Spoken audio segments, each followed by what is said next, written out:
Yeah, just walking along the South Side Trail, and I came to this situation. What is this? What has happened? Well, this is what we call a widowmaker, right here along the trail. This limb fell from a distance up in the air, came down, and it looks like, yep, stuck in the ground and broke off. And you don't want to be under a widowmaker. Well, do you see it? We had a big rain yesterday, and I was expecting to see something like this. Whenever there's a big rain, I usually find these guys out on the trail. Well, looks like widowmaker number 2. Let's see. Oh yeah, yep. Well, the high and dry trail will make my hike longer, but that's what I'm looking for today. So right now on the Southside Loop Trail, I'm right here. I started off at the parking lot, stayed on the perimeter, the outside perimeter of the Southside Loop.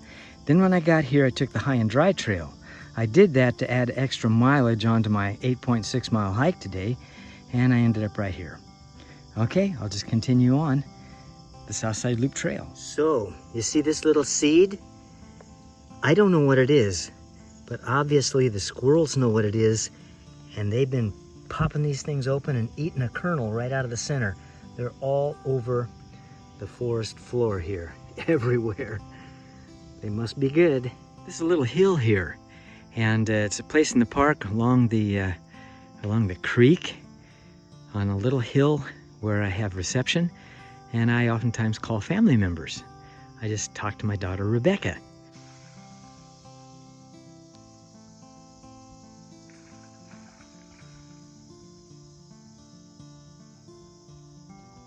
Southside Loop Trail goes that way. Rock Creek Trail goes that way. And so I think that what I'll do is add some additional miles on to my 8.6 mile trip. So I came off the high and dry trail right there. I'm down to here, and instead of just following the loop right around here, I will take this Rock Creek Trail, which adds significantly. And got to be careful too, because that's poison ivy down there. Some of it's poison ivy. Yep. Time for a snack. That was widowmaker number 3. I just pushed it over. It had fallen out of the tree and was impaled into the ground right there.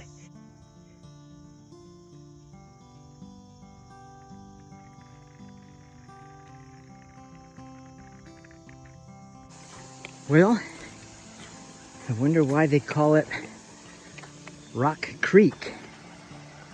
As the crow flies, I'm about a quarter of a mile away from my truck in the parking lot. By the trail that I take, I've got miles and miles to go here. When you hike on trails in the east, for the most part, you're hiking in what's called the Green Tunnel, because from time to time you get a little bit of sunshine coming through the trees, but for the most part it's shaded. What else can I say? Very shaded. Okay, so I came off the Southside Loop Trail, and I took the Rock Creek Trail. Has a lot more switchbacks than this would indicate. And I finally came out onto what's called the Centerline Trail. I could go down and take the Southside Loop, but I'm gonna come up here to the Lizard Trail because it's gonna add quite a lot of additional miles to my trek, which is what I'm desiring to do today. A company called Z-Packs makes my Arc Haul backpack. And one of the things I like about this one, there are a lot of things I like about it, but one of the things I like about it is you can carry water right here by your chest. You don't have to be trying to struggle to reach back behind it and get it. And so it makes it real convenient to be able to have access to this like this. Yes. I see a bike track on the trail, and it's new because it rained last night, so it's a fresh track. So why then am I getting all of these spider webs in the face? I guess it's because they build their nests or their spider webs pretty quickly. But it reminds me of James Thurber. James Thurber once wrote a fable and about a fairly intelligent fly. And a fable is a story about an animal or an insect that gives it human characteristics or qualities. And it usually has a a moral at the end. So it seems that there was this old house, and it was abandoned, and there was a big spider in that old house. And the spider had built a beautiful web in which to catch flies. And one day a fly flew around so long without landing on it that the spider finally came out and said, "Come on down." And the fairly intelligent fly said, "I don't go where I don't see lots of other people and flies, and I don't see any flies in your house." So he flew off until he came to a place where there were a great many flies. He was about to land in and amongst all those other flies when a bee buzzed up and said, "Hold it, stupid. That's fly paper." And the fairly intelligent fly said, "Don't be silly.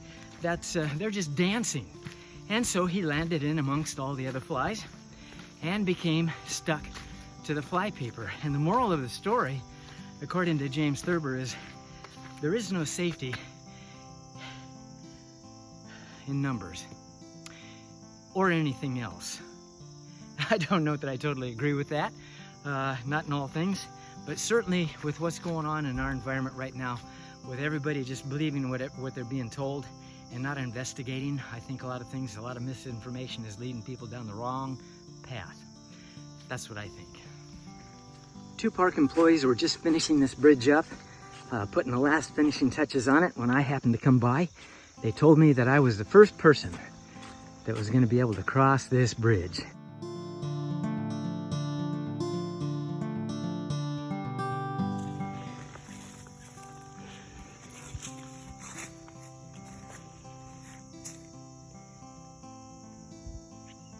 That's very interesting. Well, this is new. It looks like the bikers have made a ramp so that when they come down that hill, they can jump this ramp with their mountain bikes. Interesting. Still on the lizard trail, and you might miss this if you weren't looking, but all these rocks right here, I've investigated this a little bit, and there are foundation stones around. I believe that there was a cabin here, and these might have been chimneys or what have you, but there's a lot of that kind of history in Cross State Park, going back to the 1700s, and just very interesting old history stuff. Boy, I wish I had my time machine and I could just zoom back and just see what those people were like, what they were doing, how they were living. How incredible that would be. See those little burrs? They really stick to you.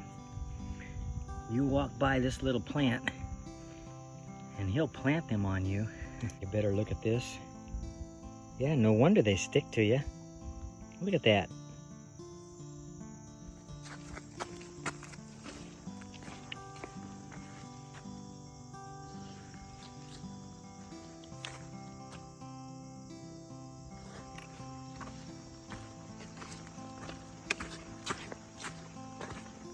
This is one of the original signs that Scott, my friend who sold me a bike and owned a bicycle shop in Spartanburg, sold me when I was getting ready to do the assault on Mount Mitchell for the first time. Even used that bicycle cost $500, but it's amazing that some of these signs are still here because that was in the 70s.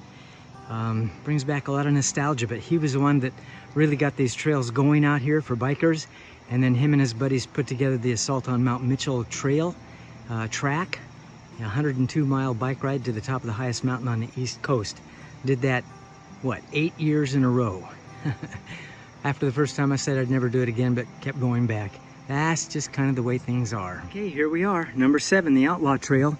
And we're right here. Hope you can see that. Right here, and we're gonna follow it up to the Southside Loop Trail so we can finish it on off and head home, finally. By the way, this trail is part of the Palmetto Trail, which extends through most of the state of South Carolina. That's interesting. Okay, I have to show you this. This is right off the Outlaw Trail, and these are foundation stones. You can see those there and over there, and there's a pile of stones over there, and that's probably where the chimney was, and there's more stones piled up even further over there. I'm not sure what this one is. Typically a stone standing up like this, if it's like it was when it was first put down, would be a marker for a grave. But again, I think probably from the 1700s is where where the history of this area really comes from. with the little cemeteries that you find around here from time to time.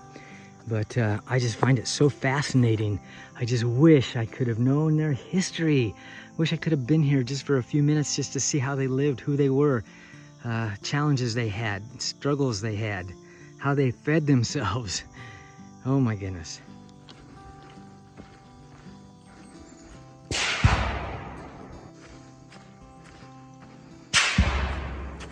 So I'm here, right beside the shooting range. Oh my goodness, look what I just found. Do you recognize the 3 different leaf shapes? See the 3 fingers? See the glove, the thumb finger? See the whole regular leaf?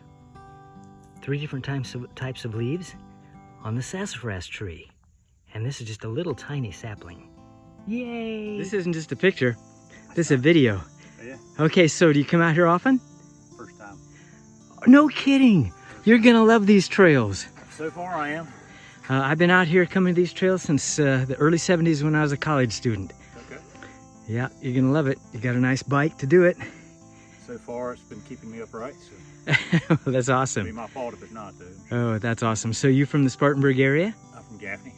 Well, you drove a while to get here. Well, from where I live is about 30 minutes. Okay. A little bit longer. It takes me about 40 minutes to get here. Look at this. This is amazing. I discovered this by accident when I cut off the tip of my thumb and found it necessary to leave one trail and cut across to hit another trail and get home as quick as I could, and I ran right smack into this. I reported this to the authorities, the cross-state authorities, and but wondered what on earth is a wrought iron fence with such a large headstone doing out here in the middle of nowhere. And what I found out was my wife's a genealogist, and you can't read the inscriptions, the lettering on the gravestone now, but we found out that this was an individual who was a minister up north. His wife died up there. He came down here and he knew these people, and this was in the 1800s. So very interesting stuff. So I'm about 10 minutes from my truck. Been out here for about 6 hours traipsing around. Am I ready for the Foothills Trail? Nah. No. When I start off at Oconee State Park, if I start on that end, it's 17 miles to Burrell's Ford campground. And 17 miles. And that takes me from about 8:30 until about 6:30 in the evening getting there. And the last 5 hours is just uphill. It's a pain. So am I ready for that kind of stuff? No, I don't think so. But but the weather may be right for next week. I don't know. We'll just have to see. But looking forward to just getting in shape like everybody else. Okay, see you later. I'm home now. I've showered. I've eaten. I'm feeling good. This is my stuff strewn out all over the place, organizing my pack. These are my pants. Vicky, my wife, she's a seamstress as well. She takes care of my pants, and she's working on my other pair in there. So right now. The queen has arrived. Yes. Thank you for doing all my pants. You're welcome. And they're done. Yay, thank you. The royal seamstress is finished. Awesome.